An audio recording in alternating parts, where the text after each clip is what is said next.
How to find and see your archived notes on Google Keep Notes. Hello guys, in today's video I'm gonna show you how to find and see your archived notes easy and fast in less than 1 minute.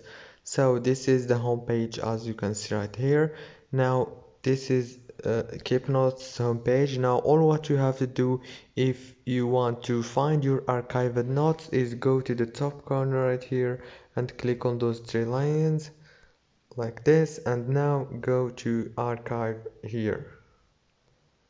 As you can see, now from here you will find your archived post easy and fast. If this video was helpful, please don't forget to like and subscribe, and thank you so much for watching until the end.